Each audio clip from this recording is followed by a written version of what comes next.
Sejam muito bem-vindos. A gente começa agora mais um episódio aqui dessa série que já virou sucesso, essa nossa playlist aqui, que é o Encontro de Titãs. Você que está no nosso canal aqui do YouTube está acostumado a ver alguns episódios que a gente convida pessoas, empresários, pessoas de fora da empresa para contar a sua história. E o Dudu recentemente trouxe a ideia de, cara, não, a gente tem pessoas aqui dentro que tem histórias muito boas para contar de empreendedorismo, de lições de vitória, de carreira. E nada melhor do que a gente entrevistar e conhecer essas pessoas aqui nesse programa. Então estamos no nosso terceiro episódio. Se você ainda não viu os outros dois, tá aqui no nosso canal do YouTube também, tá nessa mesma playlist, é só voltar. Episódios muito bons, a gente conheceu já outras 4 pessoas aqui. Hoje a gente vai ter o prazer de conversar com mais 2 dos nossos melhores assessores aqui. E ao meu lado, eu sou o Arthur Spirandelli, esqueci de me apresentar, e ao meu lado eu tenho aqui o fundador da Aqua, ainda na época que era Aqua, né? Hoje somos Aquavera. Nosso sócio fundador, Eduardo Siqueira, para mais um episódio. Dudu, bem-vindo. Obrigado, boa noite, Arthur, boa noite, Pedro. Falange, boa noite, né? Dudu. E Lorival. Boa noite.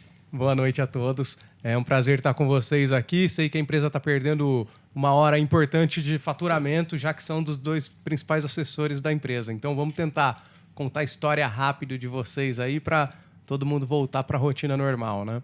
Mas, brincadeiras à parte, muito legal estar com vocês. Vocês são, de fato, referências na empresa, né? Acho que recentemente a gente fez uma pesquisa e vocês ficaram super bem ranqueados como referências aqui dentro.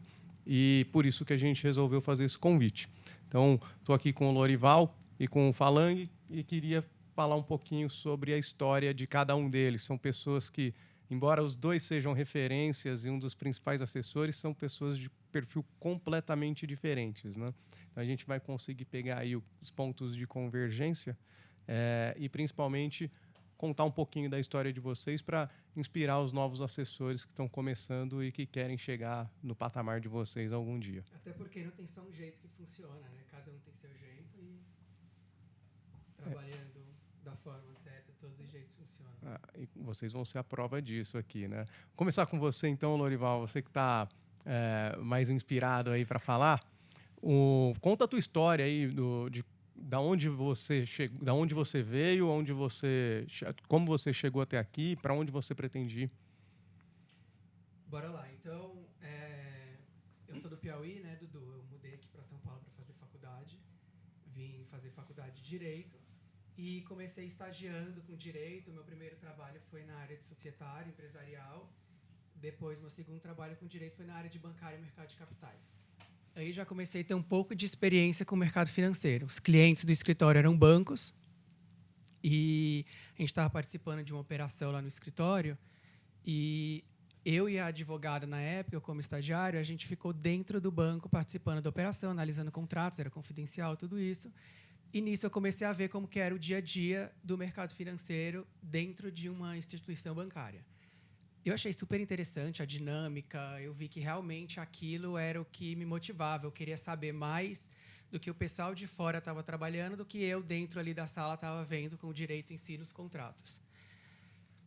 E até que eu estava indo super bem no escritório, eu estava ali para me formar já, e a advogada já tinha dito que eu ia me formar, já ia pular para ser advogado 3 dentro do escritório, um escritório super renomado aqui em São Paulo, tudo mais. Mas aquilo não estava me brilhando mais os olhos e, como eu te falei, tinha tido essa pouca experiência com o mercado financeiro que tinha me encantado e eu falei, essa é a dinâmica que eu quero para a minha vida, é isso que eu quero e eu quero fazer essa mudança. Na hora fiquei meio com medo, vem aí um monte de medo, de inseguranças, porque eu sempre fui muito focado, determinado e eu não acreditei que isso fosse acontecer logo comigo. Eu falei, poxa, Lorival, você se preparou tanto para seguir um caminho e agora você vai ter que voltar para começar uma coisa nova. Quando eu via meus colegas ali de faculdade, parecia que eles já estavam deslanchando e eu ia ter que voltar para a estaca zero. Mas até que eu tive coragem, aí eu decidi, conversei com um amigo que já trabalhava num banco e me chamou para fazer uma entrevista lá. Em paralelo a isso, eu descobri a profissão de assessor de investimentos, que na época estava se desenvolvendo, não era tão grande quanto é hoje, estava se desenvolvendo. E eu vi esse pouco desenvolvimento da profissão como uma oportunidade de um crescimento. Aí eu comecei a pesquisar sobre a profissão e decidi fazer o curso da Ancor, que o Dani Bonaldi dava aula na época. e falei, vou tirar minhas certificações, vou estudar muito rápido para tirar minhas certificações, porque quando eu for conversar nos bancos, eles vão me perguntar qual que é a sua experiência com o mercado financeiro. E eu vou falar nenhuma. Eu preciso ter alguma coisa para eles quererem me contratar. E eu já queria dizer, pelo menos, que as certificações eu tinha. E aí estudei para tirar, na época, a Ancor, o CPA 20, e conheci o Dani no curso que ele estava dando a aula. Ele não me conheceu nem nada, mas eu vi que postaram que tinha uma vaga no escritório que ele tinha fundado, que na época era a Vero. Que a Vero, na época, tinha 12 pessoas.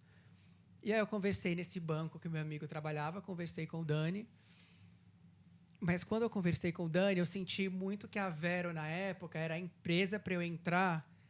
Porque, primeiro, eu queria uma empresa que tivesse valores muito parecidos com os meus. E na conversa com ele, eu vi que nossos valores eram bem parecidos.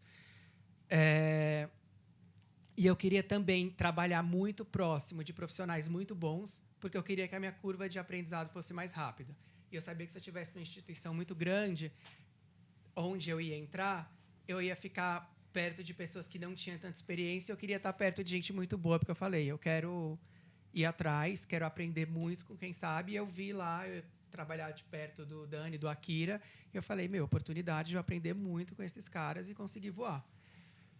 E além disso, eu vi a oportunidade de sociedade. Ainda era uma empresa pequena, o Dani tinha um projeto super grande para a empresa, e eu falei, se isso der certo da forma que ele está falando, eu acho que é aqui. E aí, já que eu já estava arriscando, já que eu já estava mudando mesmo de profissão, eu resolvi arriscar logo tudo de uma vez. E esses foram os principais fatores que me fizeram decidir entrar na Vero. E eu acabei decidindo entrar na época. E, assim, hoje eu vejo que foi uma decisão super certa, enxergar o tanto que a empresa cresceu. Vim de 12 pessoas, hoje a gente já tem aqui quantos colaboradores? 250 pessoas trabalhando? Quase 300 pessoas. Quase 300 pessoas trabalhando. Já participamos de várias operações, já fundimos com a Aqua, que cresceu mais aí nossa estrutura, mudamos para o BTG.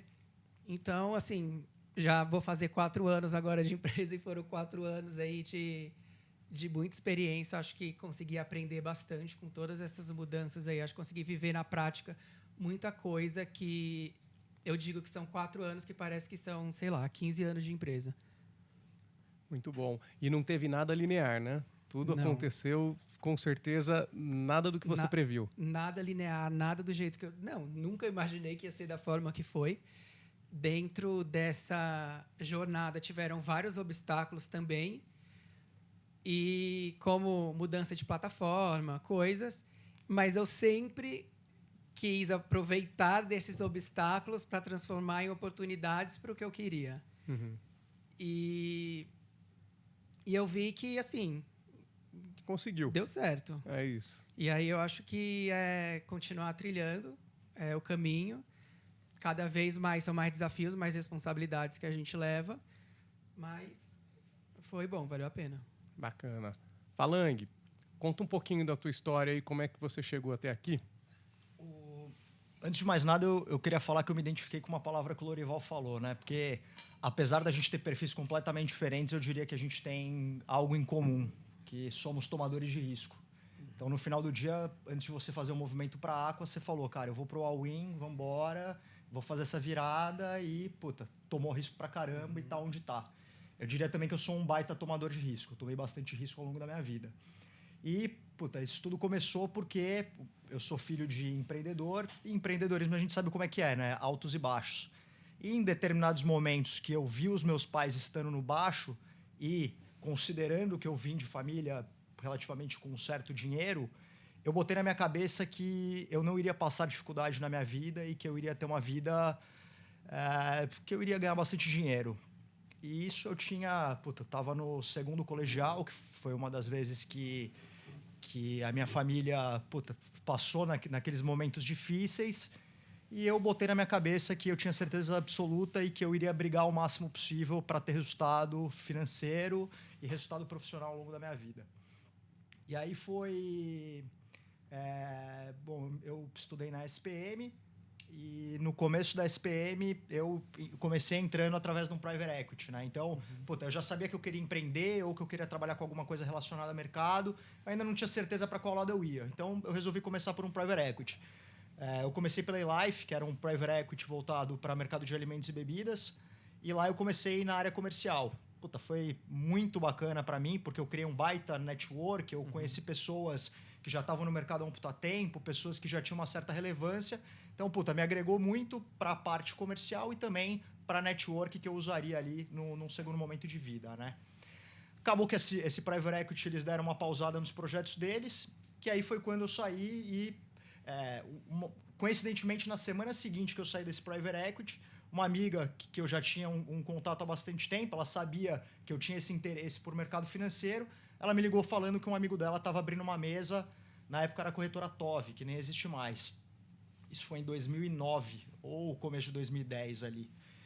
E aí, putz, eu fui ter essa entrevista com o diretor da mesa na ocasião, e, puta, você vê um cara ali de 24, 25 anos que comprou uma Mercedes do dinheiro próprio, que tá com uma baita situação de vida, e você fala, puta, é isso que eu quero pra minha vida, né? Um menino de 19 anos vendo aquele negócio na frente, eu me identifiquei bastante com aquilo, me fez bastante sentido.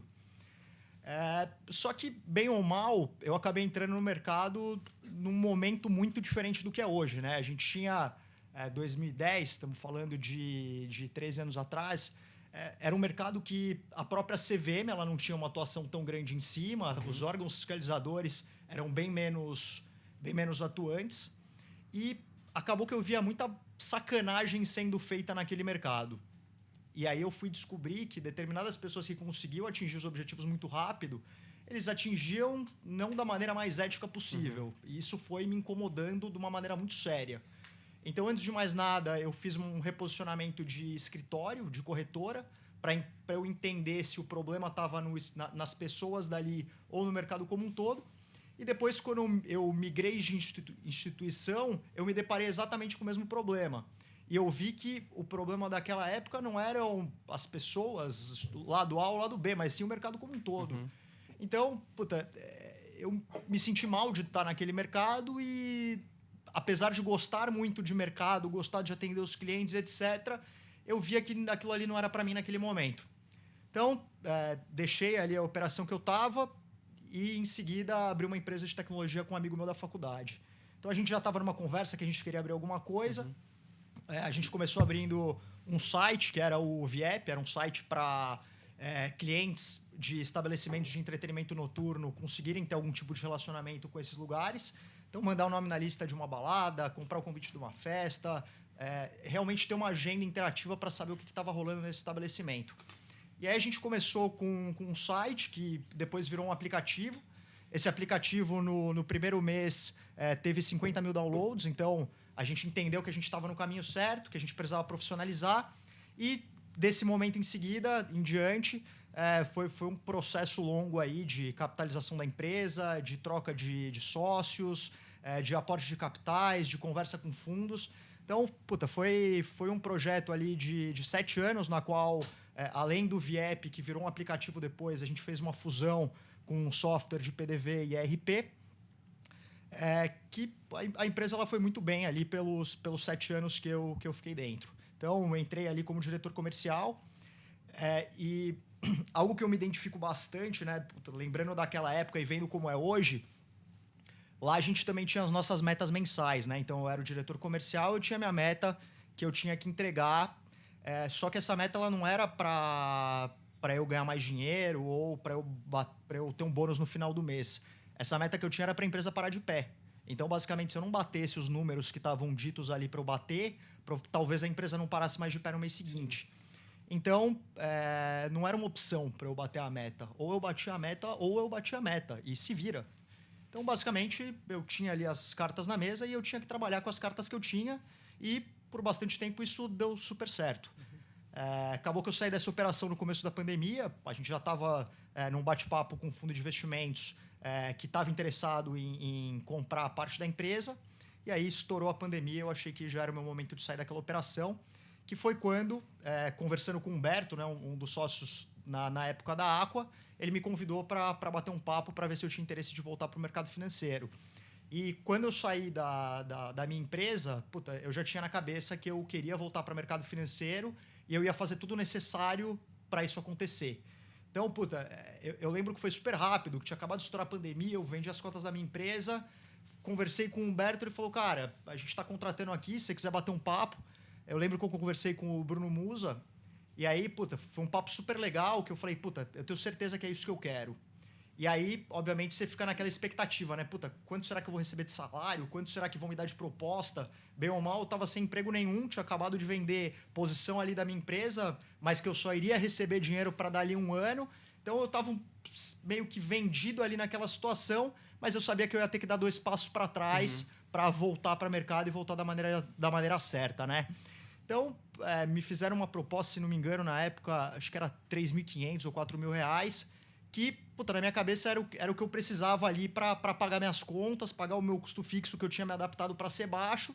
E, puta, gratificantemente, depois de 4 meses eu já estava pagando esse custo, essa ajuda de custo que a empresa me deu, né? Então, puta, foi um crescimento muito bacana. Eu comecei muito acelerado. Então, eu vejo que muitos cometem esse erro, né? Que basicamente... Não, peraí, deixa eu fazer uma pausa. Se você começou muito acelerado, agora você está mais tranquilo, é isso? Isso aí é outra coisa que a gente tem em comum, com certeza. São acelerados, né? Eu comecei acelerado e eu não parei mais. Foi isso que aconteceu. Começou e ficou acelerado. Comecei e fiquei acelerado. O Gabriel trabalha comigo, tá? E ele é prova disso. Ele às vezes não consegue acompanhar meu raciocínio. Mas resumindo aí, foi assim que eu ingressei na Aqua e essa é a minha história. Pô, bacana. Vejo que vocês emperraram o botão no acelerador ali e por ali ficou, né? E talvez esse seja um dos pontos em comum que vocês tenham, já que vocês têm trajetórias completamente diferentes, vieram de profissões diferentes.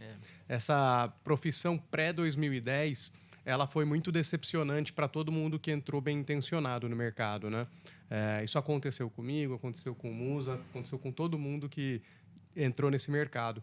Tanto que a minha saída desse mercado durou 1 ano, a sua saída demorou um pouquinho mais porque você acabou empreendendo, né? E após a abertura das plataformas, o mercado tomou outra cara. E agora, inclusive, com nova regulação, também deve tomar uma nova cara. Então, a gente está na versão 3.0. A gente fala disso mais para frente. Mas eu queria ouvir um pouco da rotina de vocês, de como que vocês se organizam. Fala de como que vocês se relacionam com os clientes. O Palang é um dos maiores hunters de clientes da empresa e o Lorival é o top 1, né? o A20 número 1 da empresa. Então, eu queria que você explorar um pouquinho como que vocês organizam a rotina de vocês, se é que tem uma rotina. Conta um pouco aí, primeiro, Lorival, de como que você mantém o seu dia ocupado. Dudu, eu acho que uma das principais coisas da profissão é a intensidade no trabalho. Então, o que eu procuro? Eu procuro sempre estabelecer as metas do que eu quero alcançar e metas não muito longas. Porque se eu estabeleço metas muito longas, às vezes você acaba se acomodando e deixando para fazer na próxima semana e acaba postergando. Então, eu uso o CRM, que é uma plataforma que a gente tem aqui de organização que deixa o trabalho muito mais eficiente. E nele eu vou colocando todas as metas que eu quero atingir, tanto metas de curto prazo quanto metas de longo prazo. E ali eu vou trabalhando com intensidade até dar certo. Então, assim, não dá certo para mim não é uma opção. Eu sempre vou na opção de dar certo e bato naquela tecla até acontecer. É um trabalho, esse nosso, com certeza tem muitas das vezes não dá certo, a gente faz muita reunião que não vai para frente ou coisas do tipo. Mas o mais importante de tudo é você ser constante em tudo isso. Então, eu sempre tento fazer coisas para não me desanimar ou coisas para me manter empolgado para continuar nessa constância, porque continuando na constância acontece. Então, isso eu vejo até pela minha trajetória. Eu não imaginei que as coisas fossem acontecer da velocidade que aconteceram. Eu sempre busquei focar muito em mim e não focar no restante da empresa, no sentido de ficar me comparando com os outros assessores, porque acaba que aqui, como os números são muito explícitos, todo mundo fica vendo, aquele outro captou. às vezes você se preocupa tanto com o que o outro está crescendo, ou captando, ou deixando de fazer, que você deixa o seu trabalho de lado e para de evoluir você mesmo. Então, eu busquei focar muito em mim, até porque quando eu entrei aqui eu era muito pequeno, então eu não tinha nada, enfim, de carteira de nada, eu ia ter que começar a fazer tudo. E eu falei, bom, o que eu tenho que fazer é focar em mim, porque se eu for olhar o tanto de gente, de assessor que tem maior do que eu aqui, eu não vou me estimular a crescer nunca. Nessa, eu foquei em mim, totalmente no meu trabalho, e quando eu vi, as coisas realmente foram acontecendo. Tiveram vários dias ruins, mas eu busquei ver os dias ruins como, enfim, oportunidade e também aprendizado, né? Porque com dias ruins você aprende bastante. Enfim, até situações que aconteceram mesmo na empresa, quando a gente mudou de plataforma, por exemplo, todo mundo meio que começou do zero, porque ficou todo mundo sem cliente, de uma hora para outra, né? Plataforma nova, ia ter que ir atrás de todos os clientes novamente para fazer a migração e tudo. E ali foi prometido um fixo para cada um. Eu vi que nessa, por exemplo, muita gente se acomodou e falou: agora eu já estou aqui com o meu fixo, não preciso fazer nada. Então, o que eu busco fazer na minha rotina e sempre é nunca me acomodar em situações como essa. Eu vi, por exemplo, que era uma situação que muita gente poderia se acomodar e eu usei como, agora é a oportunidade de eu dar o gás e crescer, porque se eu der um gás, vai ser uma oportunidade aqui de eu conseguir aparecer, né? Crescer e realmente criar uma carteira significante e começar a trilhar meu caminho aqui dentro. E foi isso que eu fiz. Então, hoje, quando eu chego aqui, eu tenho minha agenda super bem organizada do que tenho para não procrastinar e sempre fazer no dia o que precisa ser feito naquele dia. E eu busco estabelecer metas não tão longo prazo, metas de mais curto prazo, para poder sempre ter metas e eu estar instigado e estimulado a trabalhar. E é isso, para também nunca acomodar. Quantos clientes você tem? Hoje eu estou com menos clientes. Eu enxuguei minha carteira esse ano e eu estou com em volta de 80. E desses 80 clientes... Mas eu já tive, sei lá... imagino. Né? Quando a gente tem mais do que 80, 400. 100 clientes, a gente acaba perdendo um pouquinho o contato com eles. Né? E... qual que é a frequência que você tem de contato com... eu não sei se você consegue falar com tanta frequência com os 80, mas dentro do teu Pareto aí, como que funciona? Então, eu estava até conversando com outro assessor sobre isso. Eu sou muito próximo dos meus clientes. Então, isso é uma coisa que até facilita o meu trabalho. E é o que eu falo muito para os assessores. Tipo, ao invés de vocês buscarem às vezes, ficar numa conversa tão técnica com os clientes de vocês, busca entender o seu cliente, busca conhecer o seu cliente. Porque a partir do momento que você conversa e entende ele, tudo fica mais fácil. A captação de dinheiro recorrente fica mais fácil, porque você já sabe quando que vai entrar, e quando entra, ele vai querer te mandar, porque ele te entende, ele sabe como funciona o seu trabalho, e ele vai querer mandar o recurso para você. E as alocações também é a mesma coisa. Eles vão confiar tanto em você, no seu trabalho, que a alocação vai ficar uma coisa natural. Não precisa ficar explicando tecnicamente tudo. Não fica porque uma eles já coisa confiam muito em demorada, você. porque eles já confiam no nosso trabalho. Então, o que eu busco fazer mais com o cliente é relacionamento próximo e sempre, sempre ser transparente. Então, independente se é uma notícia boa ou ruim ou qualquer coisa, eu sou sempre transparente. Porque quando ele vê a transparência e vê que, às vezes, em momentos que eu não precisava ser transparente, que eu fui, aí ele fala, posso confiar nesse garoto porque ele é transparente. Então, eu busco... O que você perguntou? Desculpa. Sobre o contato, a frequência de contato. Então, o meu contato, assim, eu digo que acho que 40 clientes eu falo praticamente todo dia, se não um dia sim, um dia não. Mas, assim, eu não passo nem uma semana sem falar com nenhum cliente. Assim, tem cliente que eu falo todo dia e eles me mandam, sei lá, qualquer coisa, porque eles querem falar... Às vezes não é nem assunto, e só, oi, bom dia, manda alguma notícia aleatório. que ele gosta. Você sabe que o cara gosta de basquete, você manda notícia da NBA. Sabe que o cara gosta de carros, você manda notícia de carros. Né? E eles gostam de falar, gostam de mandar assunto. E quando eles criam essa confiança em você, às vezes eles falam sempre que... Assim, tem muito cliente que vem para mim para perguntar de assuntos que os amigos comentam nas rodas ou que outros assessores de outras instituições comentam. Então, eles dizem, Lorival, meu amigo está falando disso e tal. Eles confiam, querem ouvir a minha opinião. E quando o teu cliente te procura num final de semana, num domingo, você está almoçando com a família ali, como que funciona aí o prazo de resposta? Como que é o seu WhatsApp Skills aí? Então, eu sempre respondo o cliente. Assim, a minha prioridade, eu até assim, peço desculpa aos meus amigos, se meus amigos acabam ficando em segundo plano, porque eu tenho 2 números, o profissional e o pessoal. Sendo que acaba que, às vezes, o cliente tem um número pessoal e manda no número pessoal. E aí fica uma mistura de conversa pessoal e profissional. Mas eu sempre respondo o cliente. Independente se eu não consiga responder a demanda naquela hora, só para ele ver que eu realmente estou ali presente e que eu me preocupo com ele. Então, às vezes, ele fala, Lorival, segunda, eu preciso organizar o pagamento de alguma coisa e tal. Eu já falo, fulano, claro, segunda cedo eu já te chamo. Segunda cedo a gente já organiza. Tal dia a gente já faz isso. Eu já respondo para ele já se sentir atendido. Então, sempre respondo na hora. Tocando nesse ponto, legal que você comentou. Tem clientes que quando me mandam mensagem no final de semana, um tempo depois o cara fica até sem graça, porque eu sempre respondo mensagem de final de semana e sábado 10 da noite, sábado 1 da manhã, sábado meia-noite, não vai mudar o horário que o cara me manda mensagem. Se ele quer falar comigo, eu, sendo um apaixonado por mercado financeiro e interessado pelo assunto que o cara vai falar, não vejo motivos para não responder o cara. Então, assim, se o cara me mandou mensagem no domingo às 10 da noite, cara, não tem problema nenhum, vamos falar de mercado. Eu, provavelmente, no domingo às 10 da noite, vou estar vendo quais são as expectativas do mercado pro dia seguinte. Então, é super normal que eu já esteja vendo o mercado quando esse cara me mandou mensagem nessas horas.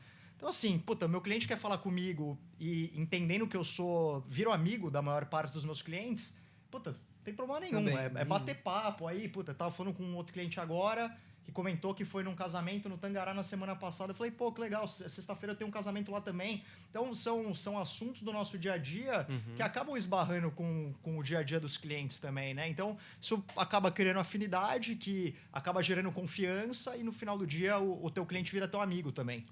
E a percepção de qualidade do cliente sobre o seu trabalho vai muito da velocidade que você responde. Mesmo que ele fale, olha, eu vou precisar fazer um resgate na semana que vem, é um sábado à noite, o que o gerente de banco ou o profissional mediano vai falar? Eu respondo ele na segunda, não dá para eu resgatar agora. Mas não, responde ele agora e diz que na segunda você resgata. E manda um e-mail para si mesmo, põe lá ali num notes ali, para você não esquecer. E tendo esse hábito, o cliente vai confiar plenamente. Às vezes, não só WhatsApp, mas e-mail também. Quando o cliente manda o e-mail solicitando alguma coisa, se eu sei que algum trabalho que eu não vou conseguir responder, sei lá, dentro da próxima hora ou qualquer coisa, eu já respondo e-mail falando, fulano, já estou checando, te mando, aí eu já estabeleço o prazo para ele. Sei lá, te mando até o final do dia ou te mando até amanhã. Mas eu já dou uma resposta rápida para ele. Senão ele não sabe, né? Se eu vi, se eu vou responder uma semana e tal. Exatamente. E esse é um ponto importante. Muito assessor se diz muito próximo dos clientes, né? Eu sou muito próximo dos clientes. Mas se o cliente não tem nada para trazer, o assessor se afasta. Na verdade, a proximidade você se mostra quando você não tem nada a ganhar daquilo, né?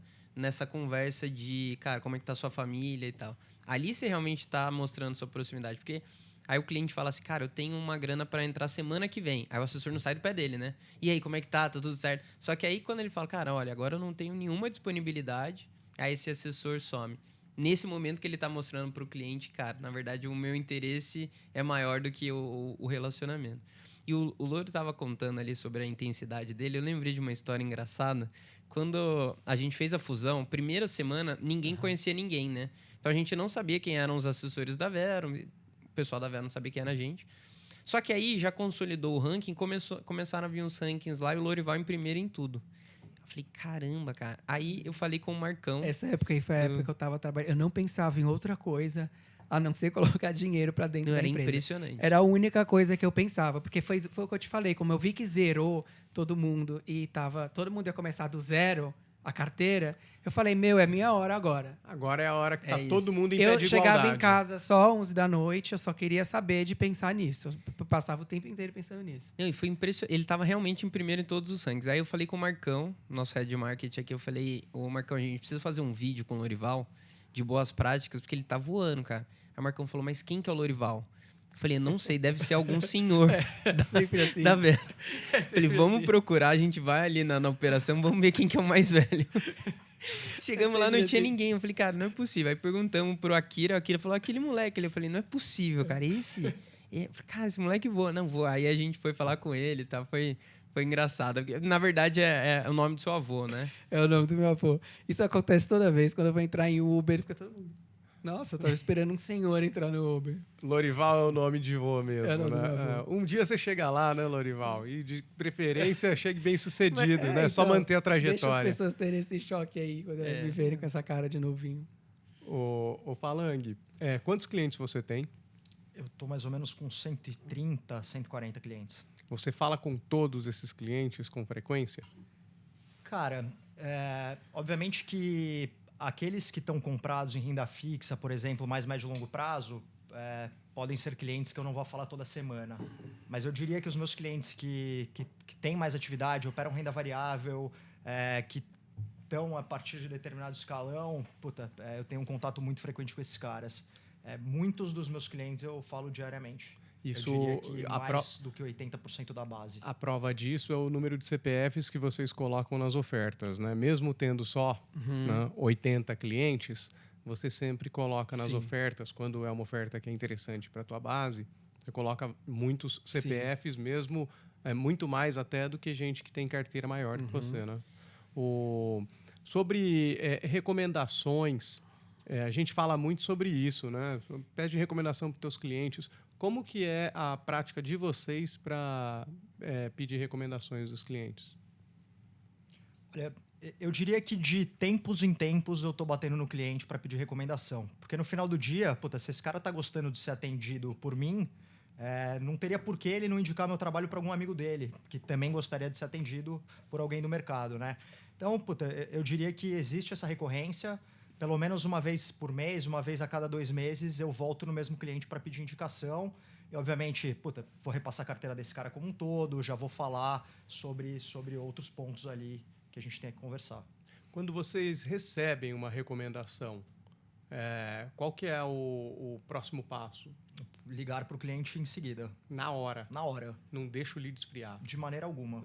Você sabe que tem um caso bacana que um cliente me indicou. Ele falou, te indiquei um cliente, né? Era um médico e eu liguei na hora. Ele ainda estava com o meu cliente, o lead, quando eu liguei. Ele falou, eu ainda estou com o cara aqui. Falei, é ágil. No final, de invasivo, passei a proativo, né?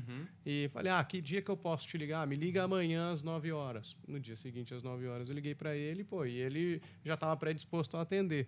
Então, fica aí também a dica para quem está assistindo a gente de lead nunca se esfria. Não deixa nunca o lead esfriar.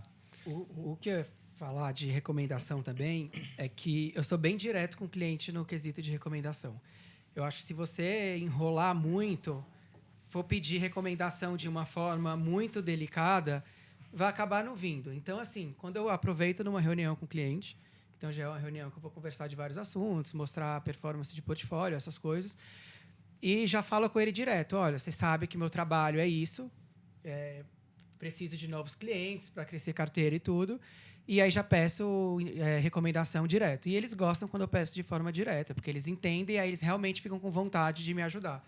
Eles entendem que é uma coisa que faz sentido e aí eles sempre vão atrás de algum nome para passar, mas eu já falo direto na lata. Quando você é direto com o cliente, tem que ser direto em tudo, né? Sim. Você liga para ele já dizendo qual que é o intuito. Isso vale para quando você está prospectando o cliente. Fala, tenho um interesse em abrir a sua conta para ser seu assessor. Não fala muito, você não fica confuso, né? Isso vale também para recomendação. Bacana. Um ponto que eu vejo que muitos dos assessores não trabalham, que é algo que me fez me destacar bastante, foram as cold calls. Então, no final do dia, ligar para uma lista de contatos frios, apesar de parecer ser um pouco mais difícil, e é um pouco mais difícil, você pode abrir relacionamento com pessoas que você nunca imaginou que estaria na tua rede de relacionamento. E isso vem dando muito certo para mim. Eu tenho um certo... Não dá para dizer problema, né? Porque acaba sendo bom para mim. Mas eu sou ruim de aceitar não como resposta. Então, na maior parte das vezes... o cara que me falou não, só não era o momento dele fechar comigo. Mas esse momento vai chegar para dali 3, Mais uma 6, coisa que a gente tem em comum. 1 ano. Não tem problema nenhum se o cara não tá no momento para entrar comigo naquele momento. Daqui 1 ano ele pode estar, daqui 2 anos ele pode estar, daqui 3 anos ele pode estar. Se o cara for um lead interessante, que eu me identifiquei, que eu quero para minha base, eu não vou dar ele como perdido. E cedo ou tarde ele vai entrar. E tem acontecido assim. Tem uma Tenho essa frase muito filosofia legal. também, gostei. Tem uma frase muito legal de um filme do Air Jordan, chamado Air. Né? Ele está, inclusive, no cinema e no Amazon Prime, se não me engano, que ele vai procurar a mãe do Michael Jordan para fechar contrato e a mãe fala, eu falei para você não aparecer aqui. Ele falou, mas eu não aceito não como resposta e eu acho que o seu filho tem que ser representado por alguém com esse perfil. Sim, exatamente. Né? Então, acho que quando a gente fala, olha, eu não aceito não como resposta, eu acho que você tem que ser atendido por alguém dessa forma, porque quando você tiver um problema, eu vou atrás e vou ter o seu problema resolvido. Né? Então, essa também pode ser uma boa saída de objeção. Isso, Dudu, até para alocação. Às vezes, tem muitos assessores que falam, esse cliente não gosta desse produto tal. Ele nem perguntou para o cliente por que o cliente não gosta do produto. O cliente comentou, nem entende o produto, comentou que não gosta, e aí o assessor já recebeu aquilo como o cliente não gosta e nunca mais vai tocar no assunto desse produto com ele. E eu também não gosto de aceitar não como resposta. Então, geralmente, quando eu vou para aquele cliente para falar de alguma locação, eu já sei que o cliente vai topar, porque eu conheço ele, eu sei que faz sentido, eu sei que o produto é bom e eu tenho confiança no produto que eu estou sugerindo para ele alocar. Então, se ele fala que não quer, aí é uma coisa que eu acho muito estranha. E aí, agora, recentemente, estava numa reunião e fui apresentar para uma cliente. E aí, na hora, ela já falou, não. Aí eu fui questionar, né? Fui tentar entender por que que... Enfim, aí eu fui, você não gosta? Pode me falar por que você não gosta e tudo? Enfim, o cliente nem sabia o motivo que ele não gostava do produto. E, quando acabou a reunião, ele falou... Eu quero esse produto. Não fui eu que quis convencer ele, eu persuadi a alocar no produto. Eu só simplesmente perguntei por que ele não gostava e falei o que era. E aí ele mesmo quis às vezes, viu que precisava daquilo. Tem algum preconceito com algum tipo de produto, né? Vou falar um palavrão aqui, ó. Crianças, tapem os ouvidos aí. COI. COI é um palavrão para muitos clientes, né? Porque foi um produto massacrado no mercado. E, recentemente, a gente teve um COI que era uma letra pré-fixada de 15% ao ano.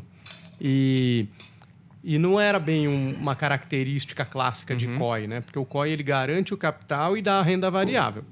Esse produto dava uma renda fixa contratada de 5 anos, a 15% ao ano, que era melhor do que uma LTN, por exemplo. E mesmo assim, quando a gente apresenta um COI para um cliente, o cliente COI não. Porque o consultor ali falou que COI é demônio, né? Eu acho que o que tinha que ficar claro dessa história do COI é que o COI nada mais é do que uma operação estruturada. E dentro dessa estrutura pode entrar qualquer coisa. Pode ser produtos bons ou podem ser produtos ruins. Então, você generalizar o COI como sendo uma coisa só que é ruim, tá completamente errado. Já dá para ver que a pessoa não entende, Exato. né? Dentro de uma estrutura, você pode colocar qualquer coisa lá dentro. E essa qualquer coisa pode ser uma coisa boa também. Uma coisa que faça ou que não faça sentido. Exato. Perfeito. Então, cada cliente vai ter perfil para um COI ou não, e acho que não dá para generalizar essa história. Isso vale para crédito privado também, né? Mesma coisa com crédito privado. Da Rodovias Tietê, debênture da Light, são debêntures que estão dando problema, ou deram problema aí, né, para o investidor.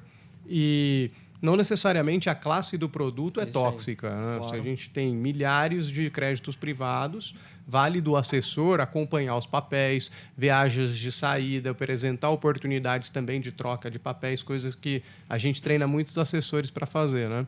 Aliás, falando um pouquinho sobre esse tema, tem algum tema que você queira falar, Arthur? Eu queria explorar um pouquinho, o Falang, ele costuma explorar um tema com clientes que muitos assessores fogem, que é a renda variável. Evitam de falar com clientes e é uma das especialidades, é uma das coisas que o Falang acabou tendo mais sucesso. Conta pra gente como é que foi para você, primeiro, essa decisão de, cara, eu vou sim falar desse assunto e vai ser uma expertise minha. E as dificuldades, os desafios que você tem ao fazer isso, como que você acha que isso te destacou dos outros assessores? Cara, bem ou mal, quando eu comecei a trabalhar no mercado financeiro, por corretora, eu trabalhava com mesa de operações, né? Então, bem ou mal, os assessores que atuavam lá no passado, eles, dentro da corretora, operavam principalmente ações. Então, eu diria que eu comecei a operar ações num ambiente totalmente sem regulação, e isso era bom por um lado e ruim pelo outro.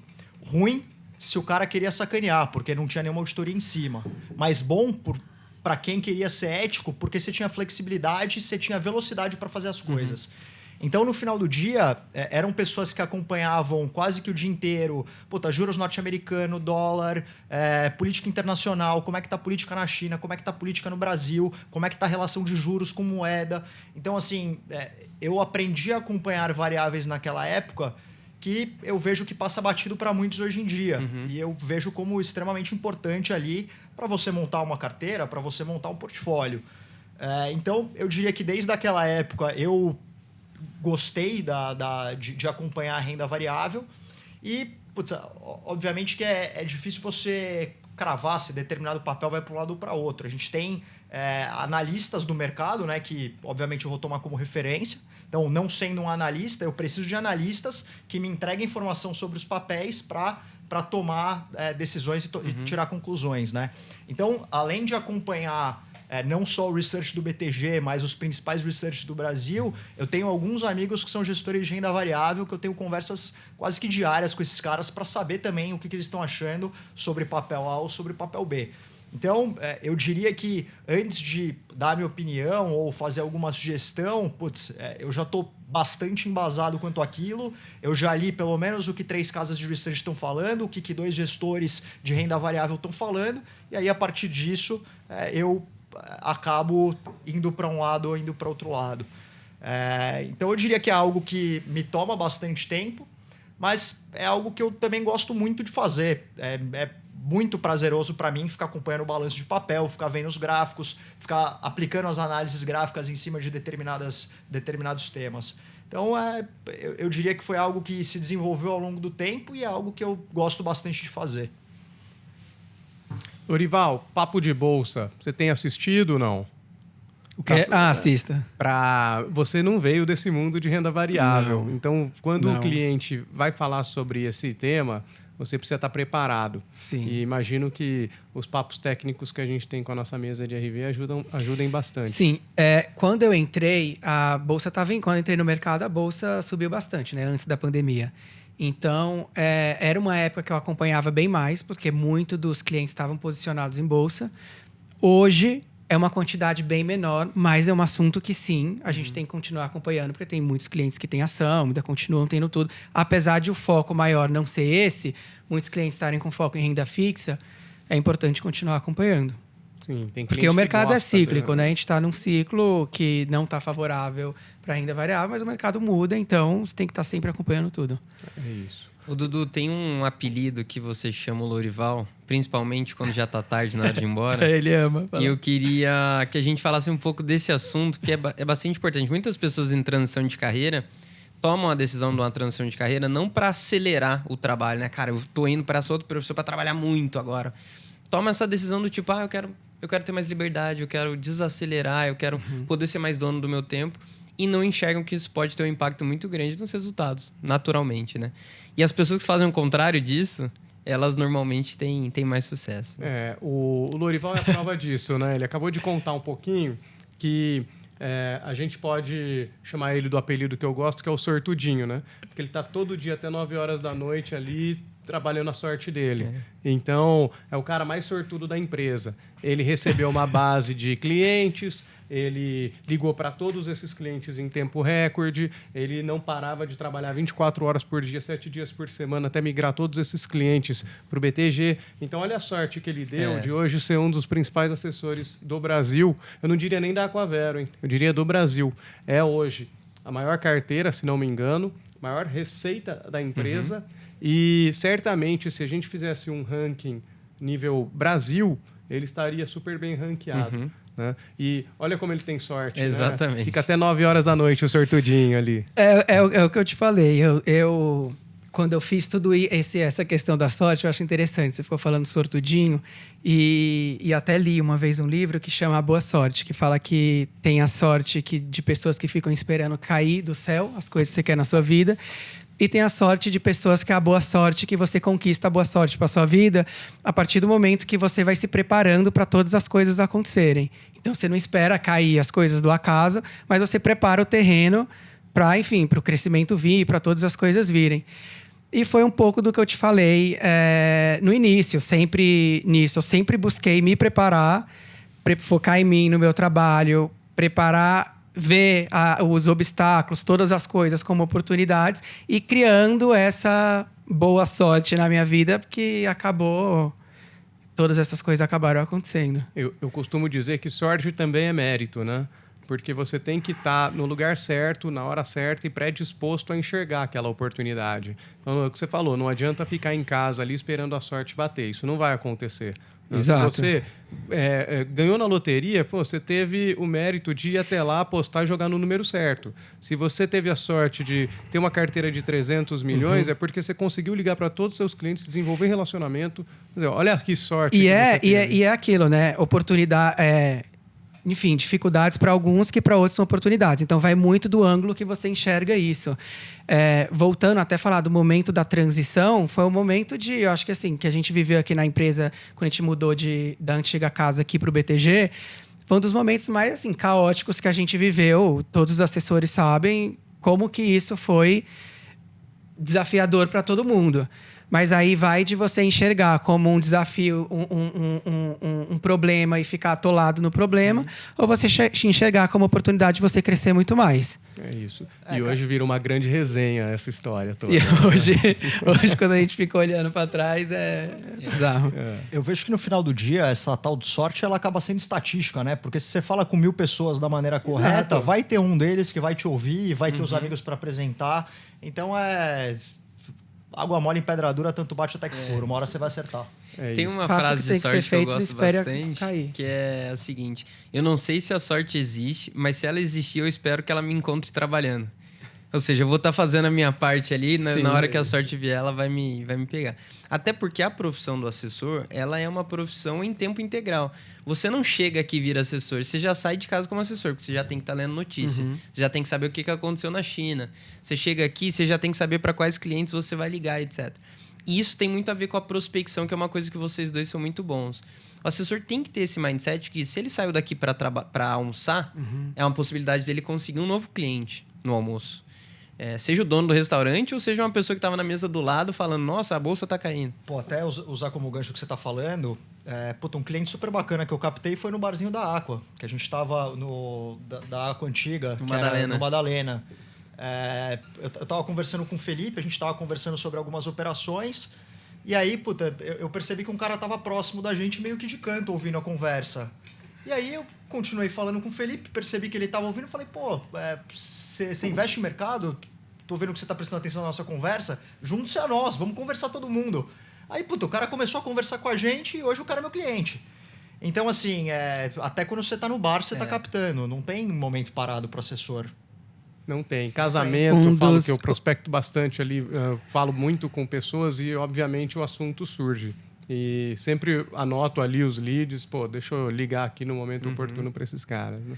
Não, um dos meus maiores clientes hoje era um cliente de um assessor daqui que estava saindo da empresa e ele falou comigo apenas para, enfim, para mandar fazer a transferência dos recursos para outra instituição, tudo. Nessa, marquei uma reunião com ele, da gente se conhecer, e quando ele me conheceu, ele falou... Nossa, isso que é atendimento. Eu nem sabia que ele tinha tanto dinheiro. Quando eu ia passar a conta, era uma conta pequena.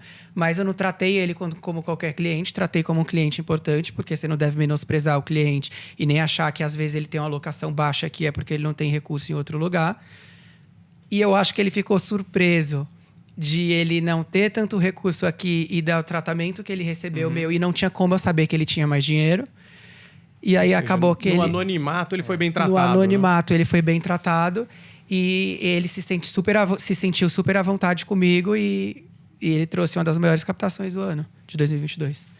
O Dudu... Pode falar, falando. Não, eu tenho um dos meus maiores clientes, foi ao acaso que na transição da antiga casa para a nova, acabou caindo o nome dele comigo. Eu marquei uma reunião super descompromissado ali, fizemos um bate-papo uns 40 minutos falando, ele me ligou depois e falou, cara, gostei muito de você, vou migrar minha conta para você e eu até gostaria de saber se você não quer vir aqui para Dourados, interior do Mato Grosso do Sul, para fazer uma palestra para mim e para os meus amigos aqui. Eu falei, cara, vocês têm agenda na semana que vem? Porque, com certeza, tô comprando uma passagem assim que você me deu ok. E, puta, a gente acabou aproximando muito o relacionamento, fui lá, fiz a palestra, etc. Hoje são mais de 50 clientes indicados por esse cara que a gente acabou tendo um bate-papo super legal. E hoje, puta, eu considero o cara quase que um segundo pai, porque a gente se aproximou tanto do relacionamento que hoje o cara é um grande amigo. Sensacional. Ô, Dudu, no pós-pandemia a gente começou a viver um cenário que muitos assessores têm menos tempo de profissão nunca tinham vivido. De juros lá em cima, com bolsa chacoalhando bastante, com internacional também incerto, enfim. E nesse período, do final do ano passado para cá, muito assessor se assustou. Parou de performar porque não sabia o que fazer. E a gente tem aqui 2 pessoas que não pararam de performar, né? Que continuaram, inclusive, em alguns meses, até aumentaram os resultados. Como é que vocês se ajustaram? Como é que vocês se adaptaram para trabalhar nessa nova realidade, nesse novo momento? Cara, aquela história. Enquanto uns choram, outros vendem lenço. Então, provavelmente, o cara que estava ruim no mercado, ele não estava só ruim na Aqua ou em qualquer outra casa. Todos estavam indo mal, porque o mercado estava mal como um todo. O mercado é cíclico. Então, depois de um momento ruim, agora a gente está começando a ver um momento um pouco melhor, mas para os clientes que passaram por momentos difíceis lá atrás, eu sempre fiquei muito próximo deles, mostrando que realmente o mercado é assim. Não vão ser todos os momentos que o mercado vai estar subindo, subindo e subindo. A gente também vai ter momentos difíceis. Sim. E nesse momento fiquei muito próximo dos meus clientes e ao mesmo tempo liguei para clientes de outras casas que às vezes o assessor não estava tendo esse relacionamento tão próximo. E aí também consegui trazer muitos clientes com essa estratégia. Em momentos difíceis vai estar difícil para todo mundo. E provavelmente o outro cara está com medo de falar com o cliente, falar que o momento é difícil. Concordo aí com o que você falou. Eu acho que a gente não pode deixar a situação tomar conta da gente, mas a gente tem que tomar conta da situação. Então, quando eu vi que estava... Porque assim, eu passei... Desde que eu entrei no mercado financeiro, eu falo, nossa, eu escolhi a dedo os anos para entrar no mercado financeiro. Quando eu entrei foi lindo, bolsa subindo, fundo imobiliário subindo, tudo subindo. Aí depois deu pandemia, então já tive a oportunidade de viver a pandemia. E aí depois tudo isso que aconteceu, alta de juros, então eu vivi vários momentos de mercados diferentes em poucos anos, né? E então o que eu tive que aprender? A não deixar a situação me dominar, senão já era, porque eu tinha que saber lidar com o cliente em qualquer uma das situações. Então, eu acho que o principal em tudo isso é proximidade com o cliente. Eu acho que é o que ele falou, tá ruim para todo mundo. Se a ação tá caindo aqui, vai tá caindo no outro lugar. Se as oportunidades que tem de renda fixa, as ofertas que tem de renda fixa, tem em todo lugar. Então, o que muda? A proximidade que você tem com o seu cliente, a confiança que você passa para ele e busca entender o seu cliente, o momento de vida dele, o que ele está buscando. E assim você vai conseguindo surfar em qualquer momento de mercado que esteja acontecendo.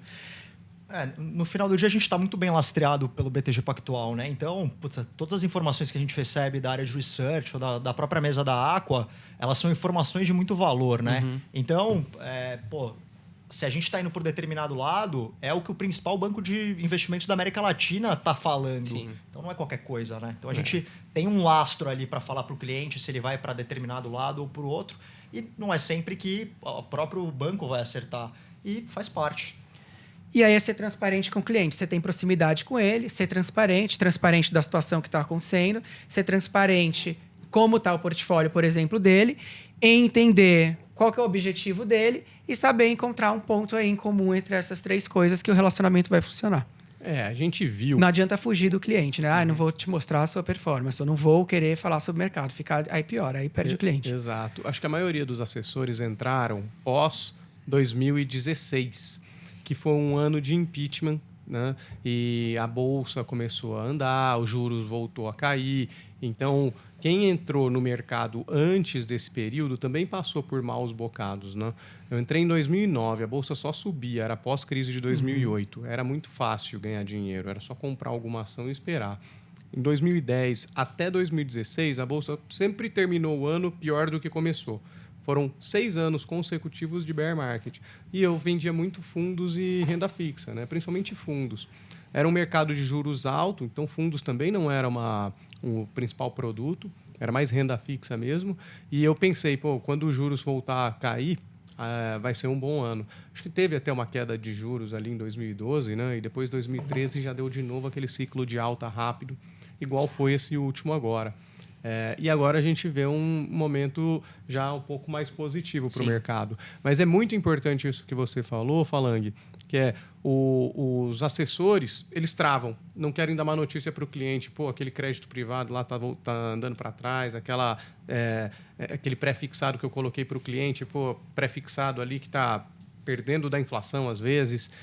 São nesses momentos que a gente tem que ficar próximo dos clientes, e inclusive aqueles clientes que não migraram de outra instituição, é o momento da gente procurá-los, porque esse raciocínio de, pô, tomara que o cliente me esqueça aqui para não tomar resgate, se eu ligo para ele vai me xingar. Pô, se a gente fala com os clientes que um oi sumido ali, certamente eles vão nos procurar. Inclusive, tem acontecido bastante, não sei se com vocês, mas tem alguns clientes me procurando recentemente porque querem retomar relacionamento por insatisfação de proximidade do assessor. Ou seja, os assessores se distanciaram. Eu acho que agora a gente voltou... Que volto naquele assunto, né? Que o momento que pode ser um problema é oportunidade. É isso. Então, isso que você falou é muito importante, Falang. Procurar trabalhar em dobro, porque nesse momento que não tem ninguém que está próximo dos clientes, é o momento que a gente consegue transformar essa crise em oportunidade, né? Muito bom. Algo mais? O que vocês falariam para assessores que estão começando agora? Os assessores que estão começando, eles vão olhar para vocês. Eles vão olhar e falar, cara, eu quero ser aqueles caras ali, como é que eles têm esse resultado? Chega numa reunião comercial mensal, cara olha o resultado, olha a receita de vocês e fala assim, não é possível. Cara, como é que eu... O que vocês falariam? Assim, um cara senta do seu lado e fala, cara, eu quero chegar lá. Quais são os principais... Os pontos mesmo que são importantes? Eu diria, seja intenso, constante, porque os momentos ruins, dias ruins, as coisas não vão funcionar. É para todo mundo, então não acho que é só com você e fique se vitimizando, mas fique constante no que você quer, nas suas metas e objetivos. Tenha boas pessoas ao seu lado. Então, assim, se você não sabe ainda o que precisa ser feito, aqui tem um monte de gente que sabe. Então, cola em gente que sabe e aprende, porque o que eu faço até hoje é colar em gente que sabe. Tem do meu lado uma pessoa muito inteligente, o Marmo, que eu fico toda hora fazendo pergunta para ele. Fiquei muito tempo do lado do Dani e do Akira. Então, assim, fica perto de gente que sabe que você vai aprender. E eu acho que, assim, a intensidade com a constância, estando do lado de pessoa que sabe e focando em você, esquece o outro, foca em você, no que você tem de meta, nos seus objetivos. E age, começa a colocar em prática. Tira da teoria e começa a agir. Para de ficar só pensando, tenho que fazer isso. Começa a ligar, fazer o que tem que ser feito. Eu acho que todas essas coisas dão certo. Quando você começa a fazer tudo, parece que não dá certo, tá? Porque você não consegue acreditar. Mas aí, quando você menos espera, você vira e fala, nossa, não é que coisa tá andando aqui, eu não achava nem que fosse andar e andou, e aí tudo começa a acontecer. Eu vejo que às vezes o pessoal fica muito no campo do planejamento, né? E aí na hora de botar em prática, o negócio trava. Então, com certeza fugir disso. Se eu fosse para eu dar um conselho, eu falaria, entra com sangue no olho e seja desesperado por resultado. Desesperado. Se não for assim, as suas chances são poucas. Foca nos principais KPIs, né? Esquece todos os outros por enquanto. A gente tem isso em comum, de você dizer, eu sou desesperado por resultado. Às vezes eu fico aqui à tarde da noite só pensando como que eu vou gerar resultado. Tá no momento mais difícil para gerar resultado? Tá, todo mundo sabe. Então eu fico aqui pensando no jeito que vai ser. Algum jeito vai ter e eu vou descobrir qual que vai ser esse jeito. E tem descoberto, né? Tá dando sorte. Eu vou descobrir qual vai ser esse jeito, não aquieta.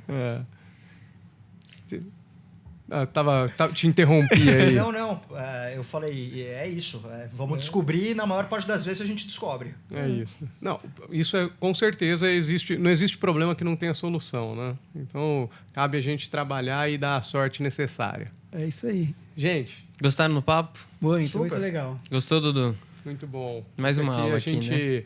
vai conseguir extrair bastante coisa aqui para os próximos assessores, né? Para eles aprenderem com esses dois. Com certeza.